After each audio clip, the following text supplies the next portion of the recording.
There's so many aftermarket mods for a bunch of systems, up to and including the Dreamcast. This one especially is very modded. An optical disc emulator, a power supply from Retro 6 US, and on top of that, we also have an HDMI mod that's kind of hard to see. Not only that, but there's plenty of aftermarket controller options, especially from Retro Fighters. This is their older model, but there's a new wireless Dreamcast pad out already. It's great that there's so many aftermarket options for the Dreamcast. I'm glad that people are keeping this thing going.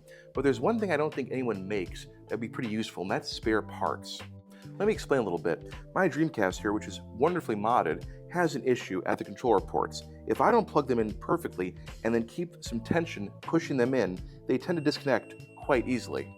The first port and the second port are especially susceptible to this, and for some games, it makes them freeze up completely. You can see as soon as I wiggle that cable just a little bit, it wants to come disconnected from the system. That's not good. I've been told especially that you shouldn't cut the power to Dreamcast controllers. It's a very bad thing to do, and I couldn't agree more. It seems like things can go really wrong when you unplug these things while the system is on. It's certainly not my intention to cause damage to the system, but I also can't really find a place that manufactures extra parts like mainboard components or controller ports for the Dreamcast.